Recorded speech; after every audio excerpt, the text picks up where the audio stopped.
Magandang hapon po sa inyong lahat and thank you so much for coming dito sa aming press con. Ako po si Attorney Harold Respicio, elected Vice Mayor ng Reyna Mercedes Isabela. Ako po ay nagre-representa ng lahat ng Pilipino, lahat ng probinsyano, lahat ng Ilocano, lahat ng Tagaluzon, at lahat ng mga kumokontrang elective official laban sa administrasyon na ito. Dahil hindi totoo ang sinasabi nila na may solid north. Hindi totoo na solid ang mga probinsyano at Ilocano sa kanya. Kasama namin si Chavito. Hindi totoo. Nakakampi nila lahat ng mga naupong opisyal sa ating gobyerno dahil nandito ako, pinapakita ko yan. Kaya ako lumapit dito dahil walang kwenta yung final ng unang impeachment complaint. Kakaunti. Diskarte nila yun para wala nang maayos na umandar na impeachment complaint. Kaya nung nakita ko na yung mga may track record na successful impeachment, mga successful endorser, number one na political lawyer sa ating bansa at napakakapal na papeles at napakakapal na ebidensya, sali ako dyan. Dahil gusto nating matanggal ang ulo ng korupsyon sa ating bansa. At hindi ninyo pwedeng sabihin na purong aligned sa Duterte ang grupo namin. Dahil ako ay lone wolf lamang, wala akong kakampi. Lahat kinakalaban ko basta masama, kakalabanin kita. Kaya nandito ako para patunayan na merong totoong nangyaring graft and corruption. Ito po ang discussion namin sa aming complaint. Naniniwala ba tayo, meron pa bang doubt na merong malawakang nangyari na nakawan dito sa ating bansa? Inamin na nila, hindi ba? At inamin na rin nila, alam na rin natin na ang grupo nila ang nagnakaw. Si Saldi, si Romualdez, at si BBM. Ang problema na lang ngayon ay nagtuturuan sila! Ngayon, kung nasa korte tayo ngayon, ang question na lang ay yung credibility. Ang credibility ba ni Saldi versus yung credibility ni BBM? Ngayon, ano ang credibility ni Saldi? Kwento niya na lahat yung modus. Yung unprogrammed appropriations, yun ang paraan. Ang pagnanakaw sa budget ng PhilHealth. Nagkasakit si Congressman Jing Paras, hindi na siya makakakuha ng benefits sa PhilHealth. Yung aking bangko, kapag na-bankrupt, wala na akong makukuhang pera dahil kinuha na nila yung pera sa PDIC. Kwento na ni Saldi lahat ng kanilang paraan specific. Nagde-deliver ng mali-maleta sa Malacanang, sa Pods Park, 2 billion. Ayun o, ang daming pera. Bilyong-bilyong salapi ang dinideliver amongst them. Yun yung isang side ng credibility. Ngayon, tignan natin yung isang side ng credibility. Anong sagot? AI. AI daw. Kung ikaw ang musgado, sino ang paniniwalaan mo?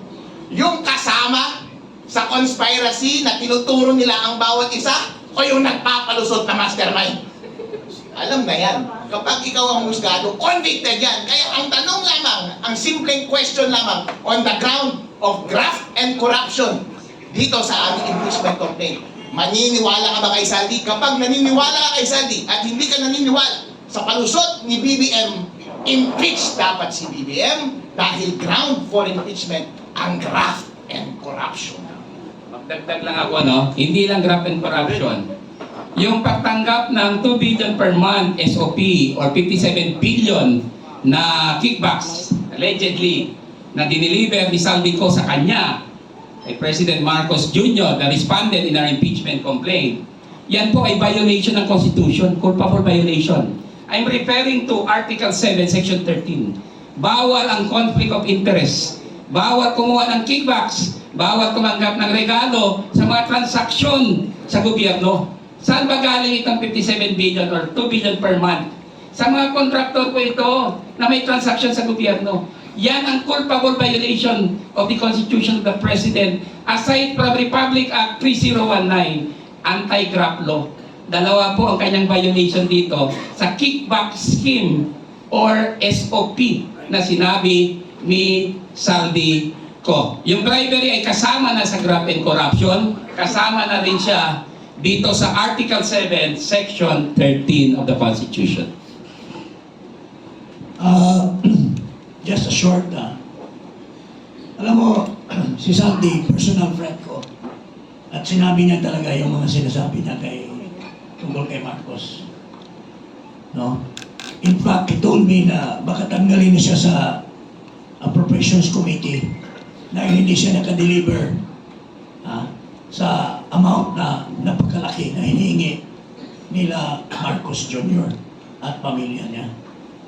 So, in other words, mga kababayan, saldi ko, sinasabi nila, hindi, hearsay lang yan kasi wala naman siyang under oath doon sa kanyang, Hindi po totoo yan, may jurisprudence na po tayo na yung galing sa Facebook is admissible in evidence. Pangalawa, kasama siya sa isang conspiracy. The conspiracy to commit crimes of plunder. So, kapag paniwala, kapapaniwala ang sinasabi ni Saldico. So, yun po, kaya dito sa complaint namin, in-emphasize namin yung mga ebidensya against Marcos sa mga diniliver na pera. Pero hanggang ngayon, ang Senate Blue Ribbon Committee, kaya nga po nag-file kami ng impeachment. Dahil ang tingin namin si Lacson, masyadong pabor sa kanila. Hindi niya pinatawag si Bersamin.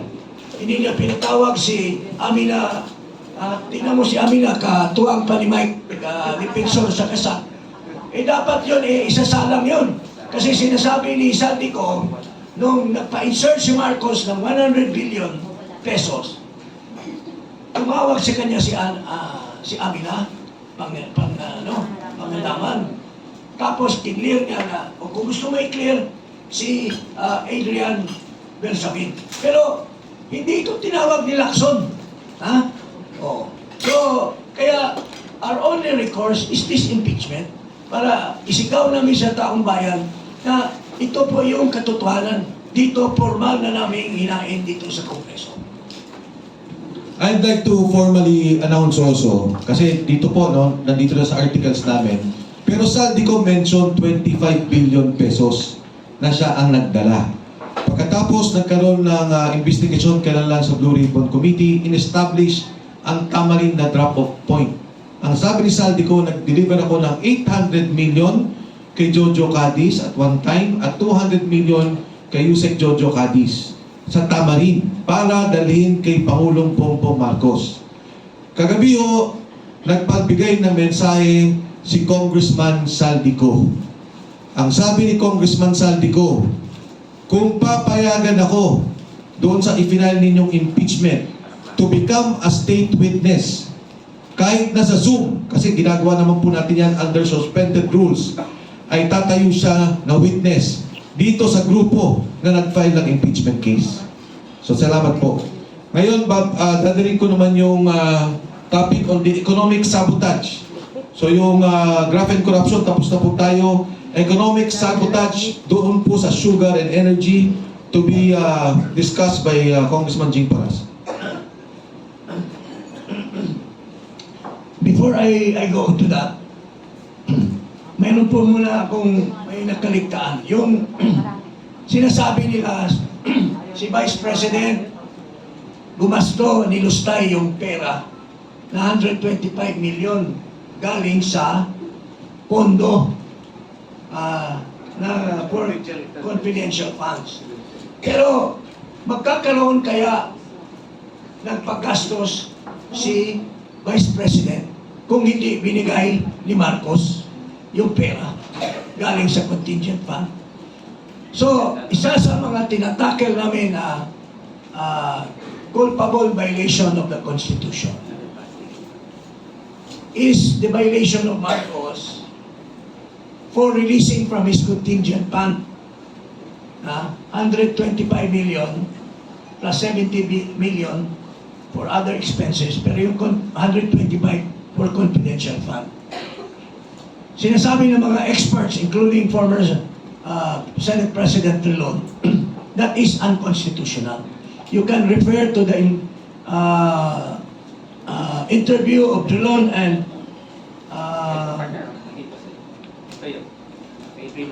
Ito. And sino ito sa ABS? No, the other one. Karen Davila. Sinasabi ni Drilon, what Marcos did was unconstitutional kasi naglipat siya ng item, ng pera from the contingent to confidential fund. Wala namang item in the general appropriation. Bawal po lang mag-open according to the Constitution. It's a violation of law to transfer fund when there is no item. You cannot augment unless savings. Ang contingent fund is not savings. Only savings can be used by the President. So, Marcos has violated. Bago nyo sampahan si Sara, si Marcos muna ang sinampahan namin. Kasi siya ang source ng pera na ginastos ni Sara Duterte. Second, graft and corruption. Matindi itong graft and corruption ni Marcos. Ito mismo. It was heard in Congress. Si Undersecretary Panganiban was caught saying that it was Marcos who ordered the importation of 440,000 tons of sugar without a sugar order. Sabi niya, let's do it ourselves. Inamin po ito ni Panganiban. Nung tinanong siya ni Risa, dinidiktik siya ni Risa Ontiveros, ni Pimentel, at ni Tolentino. Nandito po ang conversation nila. Ito po, ang exchanges nila. Sabi ni Panganiban, ang sabi ni Presidente, let's do it ourselves. Anong ibig sabihin na let's do it ourselves? Sila. Walang sinusunod na regulasyon. Ang regulasyon kasi, bago ka makapag-import, you have a sugar order. Ito. There was no bidding. Hindi, ang matindi nito, pumili lang siya ng 3 sa 30 o 40. Pinili niya yung 3, All Asian Counter Trade, si Iscalel, kaibigan niya yan, yung Sokdem Philippines na kinwestiyon ni Risa na walang pera, at itong Edison Lee, marketing. Bakit pipiliin mo lang yung 3 when there are more qualified? Nakipag-meeting pa si Marcos, mayroon tayong picture na nag-meeting si Marcos with these only 3 traders in Malacanang. So, this is graft and corruption, mga kababayan, giving undue advantage and warranted benefits to these 3 traders over others who are more qualified. Pinili niya without the benefit of the bidding, at the same time, walang sugar order. Tapos, pag dumating na yung kargamento, saka na lang nila nilalakad yung sugar order after the fact. So he has already committed the crime of graft and corruption.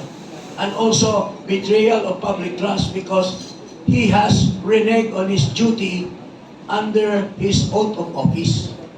That he will execute the laws faithfully. Hindi niya in-execute kasi siya mismo ang gumawa ng violation of law. Ito naman, to favor his campaign crony, nung binili ni Rason yung share, una-muna binenta yung, alam niyo itong Malampaya, ang laking pera na kinikita ng gobyerno. Maski 5% lang ang share natin. Kasi 45% is owned by Chevron, 45% is owned by Shell. I should know this because naging chairman ako dyan sa kumpanya niyan, yung PNOCEC. So, mag-i-expire yung service contract 38 ng 2024. Dapat sana, para kumita ang gobyerno, niribid yun. Kahanap ng bagong bidder para mapasok ang pera. Ang ginawa nila, binigay kay Rason yung share. Binigay kay Codena yung Chevron. Pero ngayon, si Rason na lahat ang may-ari. Pero ang masama at masaklap, walang bidding, wala lahat, in-extend for another 15 years, mga kababayan, yung kontrata unilaterally by Marcos. Can you imagine? So, that is giving unwarranted benefits to Rason, yung kanyang prime company. So, this is graft and corruption in the real sense. Kasi wala namang sinasabi ng karamihan that could have benefited the people kung ang gobyerno na mismo ang nag-take over. Kasi pag expire ng 2024, mayroon tayong right of first refusal over Palampaya. Pero we squander the power of the government at binigay natin sa crony. And that is also cronyism. Lastly, ito po, narinig naman siguro ninyo sa mga media, masyadong hot na hot si Toby Chanco. Sinasabi niya, nag-meeting kami ni Marcos, ni Romualdez, ako. I was surprised, bakit nakasama ako, dapat sila dalawa lapat.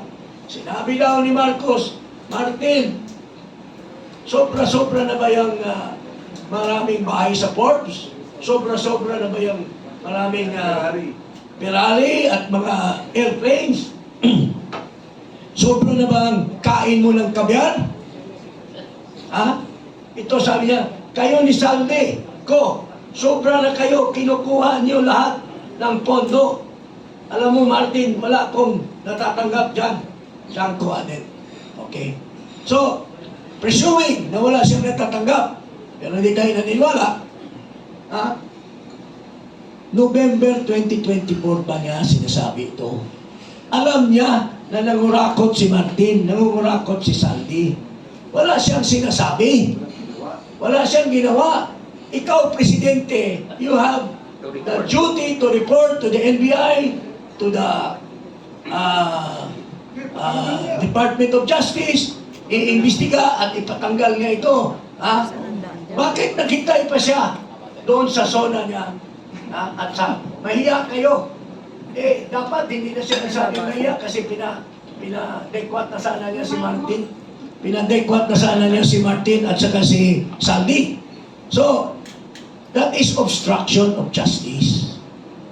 He did not report a crime committed when he knew all along that Martin and Saldi were committing a crime. And this is also a betrayal of public trust. He reneged on his duty under the Constitution, yung kanyang oath of office, that he should execute the laws here. He hide the law. Tapos, recently, nagpa-interview siya. Tinanong siya, Sir, ano na bang sitwasyon kay Martin Romualdez? No, I didn't see any basis against Martin Romualdez. Nagsisinungaling na naman siya. Wala daw finding sa ISEC. Alam na nga niya. Pinagalitan na nga niya dahil nagnakaw. Tapos ngayon sasabihin mo, kasi nungalingan. So, that's betrayal of public trust, mga kababayan. Okay, one of the highlights of the impeachment complaint is also the incident with former President Rodrigo Duterte. And to discuss that is our former General and Lawyer Attorney Garcia, Virgilio Garcia. Salamat po. Tapusin ko lang yung sinasabi ko kanina tungkol sa grave national security concern yung mental health ng Pangulo. Kasi kailangan tayong makasiguro na matino ang pag-iisip ng ating Pangulo at siya ay gagawa ng tamang desisyon sa panahon ng pangangailangan. That he is going to make the right decision, that he will stay there and decide that our all, sa kabutihan nating lahat. Okay. Yung pangyayari sa na-assign sa akin na i-discuss issue